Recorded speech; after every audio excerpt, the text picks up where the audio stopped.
Yo les amis, j'espère que vous allez bien. Alors aujourd'hui dans cette nouvelle vidéo, je vais vous apprendre comment faire pour diagnostiquer donc votre voyant moteur. Donc souvent dans votre véhicule vous allez rouler et puis vous allez voir qu'un voyant moteur il va s'allumer.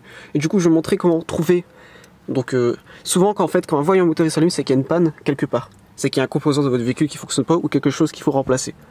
Donc dans cette vidéo je vais vous montrer comment identifier cette panne pour seulement 15 € avec un boîtier OBD.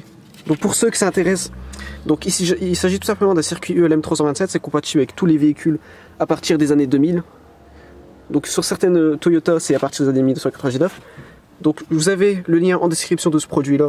Donc je vous ai trouvé le produit non moins cher, meilleur rapport qualité-prix avec une livraison rapide, si ça peut vous intéresser. Donc circuit ELM 327. Donc je vais vous montrer comment on fait ça très rapidement et vraiment très simplement. Donc dans un premier temps, on va identifier donc la prise OBD, donc ça s'appelle une prise OBD. On va identifier la prise OBD pour la trouver et ensuite la brancher. Donc vous tapez sur internet prise OBD puis vous allez trouver. Ici on est sur une Citroën C1, donc à gauche on a une 107, c'est la même chose. Ici aussi la même chose qu'une Aygo, donc la prise OBD ici on peut voir qu'elle est ici. Donc il suffit tout simplement de brancher notre boîtier. Donc ici ça se place comme ça et on le branche. Donc une fois que c'est branché, c'est très simple. Vous mettez le contact. Donc pas besoin de démarrer le véhicule. Sur certains modèles ça va pas fonctionner. Donc vous démarrez le véhicule. Mais dans un premier temps vous mettez le contact. Donc là je mets le contact. Donc une fois que le contact est mis, vous prenez votre téléphone portable.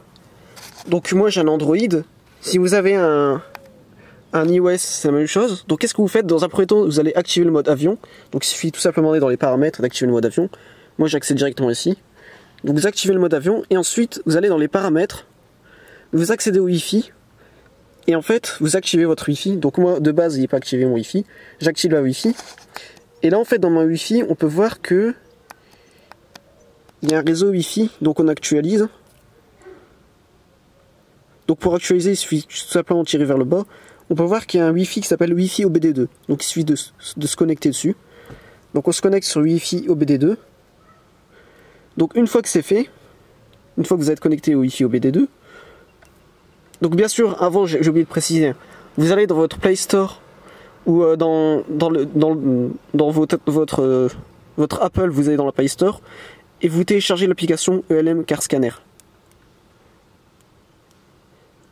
ELM Car Scanner.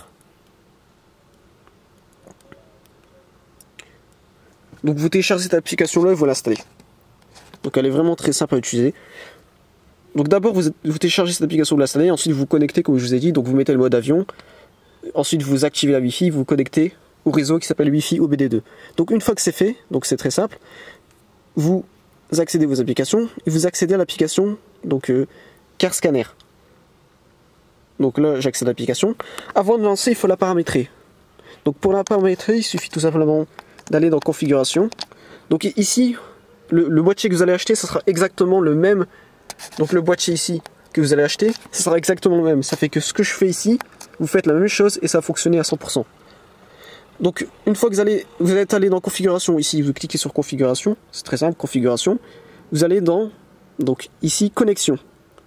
Et là vous choisissez le type de connexion. Donc nous c'est Bluetooth, nous c'est Wi-Fi, vu que c'est un boîtier Wi-Fi. Vous cliquez sur Wi-Fi. Et là c'est bon, vous avez besoin de toucher à rien. Donc là je vous montre les paramètres pour si jamais vous êtes gouré dans les paramètres, pour que vous puissiez les remettre. Donc 35 000, 192.68.0.10. Donc voilà. Une fois que c'est fait, vous cliquez sur le bouton se connecter. Donc là automatiquement qu'est-ce qui va se passer? C'est que le boîtier il va communiquer avec le calculateur du véhicule. Donc là il est en train de se connecter, connexion en cours. Connexion réussie, c'est bon, nickel, on est connecté là. On est connecté. Et une fois que vous êtes connecté, je vais vous montrer comment on fait pour trouver le code défaut. Donc l'erreur qui est provoquée par donc le code que montre le calculateur. Il suffit tout simplement d'appuyer sur Anomalie DTC et de cliquer sur lire. Donc là vous appuyez encore une fois sur lire. Et là automatiquement qu'est-ce qui va se passer? C'est que le moteur il va détecter le code erreur.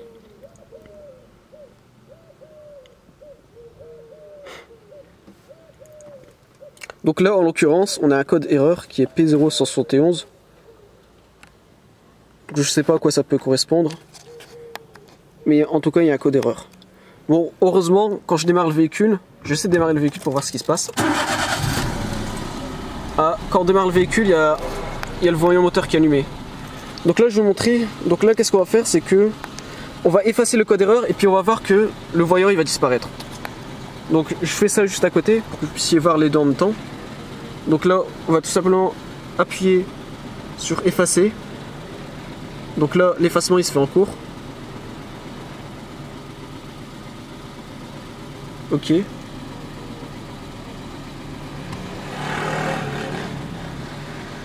Donc là, vous allez voir, le code erreur il a disparu. Bien sûr, s'il revient, c'est qu'il y a vraiment une panne. Donc après, il faut vérifier. Donc une fois que vous avez votre code erreur comme ici P071, il suffit tout simplement de taper sur internet le code erreur et puis le modèle de votre véhicule. Et normalement, vous allez trouver sur les forums, etc. en faisant des recherches, le problème d'où il vient.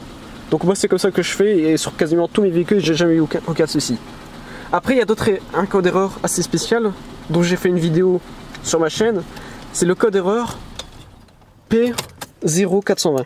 Donc c'est quoi ce code erreur là? Ça veut dire qu'en fait le catalyseur il fait plus son travail. Il faut tout simplement mettre un détrompeur. Un détrompeur au niveau de la sonde d'as qui évite de remplacer le catalyseur. Donc voilà les amis, cette vidéo a touché sa fin. Moi j'espère qu'elle vous a aidé. Et je vous dis à plus pour une autre vidéo. Ciao ciao les amis.